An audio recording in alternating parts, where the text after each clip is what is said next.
So నా hair అయితే చాలా రీగ్రోత్ అవడం స్టార్ట్ అయ్యింది. సో చూస్తున్నారు కదా. అండ్ ముందు వాల్యూమ్ కూడా అసలు చాలా తక్కువ ఉండేది, చూసారు కదా. బేబీ హెయిర్ కూడా వస్తూ ఉంది, పర్వాలేదు ఇంతకు ముందు మీద. సో ఇంతకుముందు అయితే బాగా హెయిర్ ఫాల్ అయ్యి. Hello, welcome back to our channel. So మీకు ఈ వీడియో చూస్తే అర్థమైంది కదా.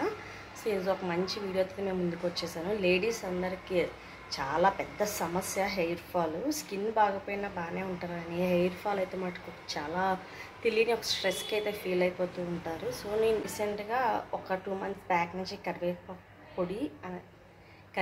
పొడి అనేది డైలీగా నా టిఫిన్లో కానీ లంచ్లో కానీ డైలీ ఒక 2 spoons తీసుకోవడానికి ట్రై చేస్తున్నాను. ఇంకా ఏంటి అని అంటే, మనం చారులో కరివేపాకు తీసి తినాలంటే చాలా ఇబ్బంది పడతాం, పెద్ద టేస్టీగా అనిపించదు, తినలేము, అదొక టేస్ట్ వస్తుంది. బట్ ఇప్పుడు నేను చెప్పే పౌడర్ కానీ మీరు చేసుకుంటే డెఫినెట్గా హెయిర్ ఫాల్ చాలా వరకు కంట్రోల్ అవుతుంది. సో కరివేపాకు పొడి చాలా మంచిగా పనిచేస్తుంది. సో నాకైతే చాలా బాగా వర్క్ అయింది. సో నా హెయిర్ అయితే చాలా రీగ్రోత్ అవడం స్టార్ట్ అయ్యింది. సో చూస్తున్నారు కదా. అండ్ ముందు వాల్యూమ్ కూడా అసలు చాలా తక్కువ ఉండేది, చూసారు కదా. బేబీ హెయిర్ కూడా వస్తూ ఉంది, పర్వాలేదు ఇంతకు ముందు మీద. సో ఇంతకుముందు అయితే బాగా హెయిర్ ఫాల్ అయిపోయేది, చాలా బాధపడేదాన్ని. అండ్ హెయిర్ కూడా లాంగ్ వస్తుంది.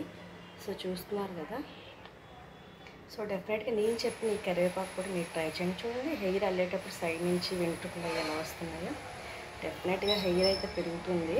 సో నేను 1 month ట్రై చేశాను. సో నాకేం తెలియలేదు. ఆఫ్టర్ 1 month తర్వాత నాకైతే రిజల్ట్స్ కనిపిస్తున్నాయి. బట్ అంటే ఇంకా హెయిర్ ఫాల్ అవుతుందంటే అది మన హెల్త్ ఇష్యూస్ ఉంటే మనకు కంపల్సరీగా హెయిర్ ఫాల్ అవుతుంది. దాన్ని అయితే మనకి ఎవరు ఆపలేరు.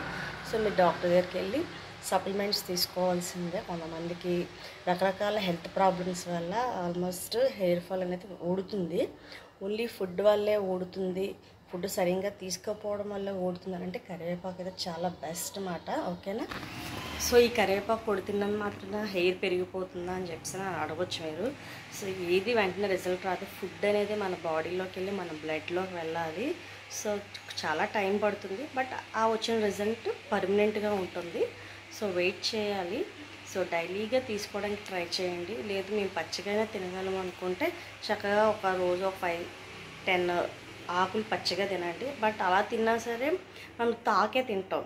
బట్ ఇలా పొడి చేసుకుంటే మనకి టోటల్గా మనకి పల్సెస్ కూడా యాడ్ చేసుకుంటాం.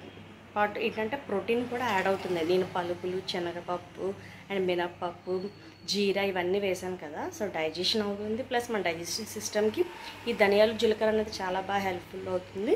నెక్స్ట్ వచ్చేసి శనగపప్పు, మినప్పప్పు అండ్ పలుకులు ప్రోటీన్ కంటెంట్ కాబట్టి. అండ్ మీ దగ్గర ఉంటే నువ్వులు యాడ్ చేసుకోండి. నా దగ్గర లేక నేను యాడ్ చేయలేదు. సో చాలా బాగా వర్క్ అవుతుంది, ట్రై చేయండి. ఓకేనా. Thanks for watching. వీడియో నచ్చితే సబ్స్క్రైబ్ చేసి లైక్ చేసుకోండి. ఏమైనా డౌట్స్ ఉంటే కామెంట్స్లో కామెంట్ చేయండి, రిప్లై ఇస్తాను. Okay, bye.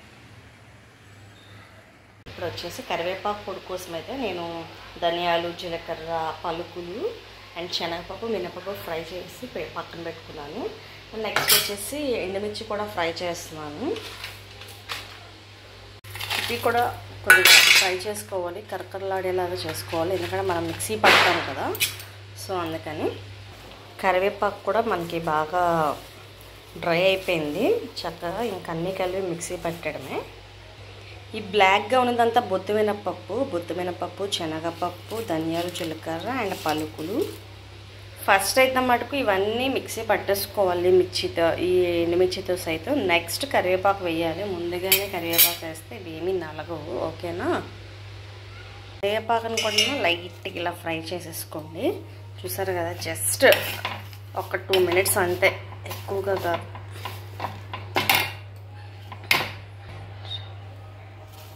బౌల్లోకి తీసేసుకోండి. ఇవన్నీ పౌడర్ చేసేసుకుని స్టోర్ చేసుకొని డైలీ యూజ్ చేసుకోవడమే. రైస్లోకి, టిఫిన్లోకి సూపర్గా ఉంటుంది. ఓకేనా. Thank you. అండ్ సాల్ట్ కూడా మీకు కావాల్సినంత యాడ్ చేసుకోండి. మిక్సీ పట్టేటప్పుడు మాత్రమే వేయండి. మ్యాక్సిమం కళ్ళుప్పు ఉంటేనే యూజ్ చేయండి, అదైతే టేస్ట్ బాగుంటుంది.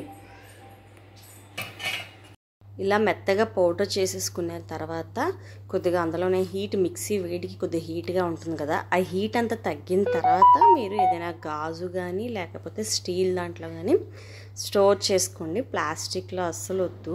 సో ప్లాస్టిక్ అవాయిడ్ చేయండి. ప్లాస్టిక్ వల్ల టేస్ట్ కూడా మారిపోతుంది. సో నాకైతే ఇగోండి ఈ డబ్బాకి ఇలా వచ్చిందన్నమాట. సో ఇది వచ్చేసి 15 days 20 days వరకు నాకు సరిపోతుంది. అది మనం తినే బట్టి ఉంటుందన్నమాట. సో ఓకేనా, రైస్ అండ్ టిఫిన్లో తింటే బే అయిపోతుంది. ఓన్లీ ఇడ్లీకే తింటే చాలా రోజులు వస్తుంది. అండ్ వేడి వేడి అన్నంలో కానీ ఇలా కలిపి తింటే అసలు టేస్ట్ అయితే వేరే లెవెల్. చాలా చాలా బాగుంది. మీరు ట్రై చేయండి. మీ హెయిర్ ఫాల్ సమస్యను తగ్గించుకోండి. Thanks for watching. వీడియో నచ్చితే కంపల్సరీగా లైక్ చేసి కామెంట్ చేయండి. Okay bye.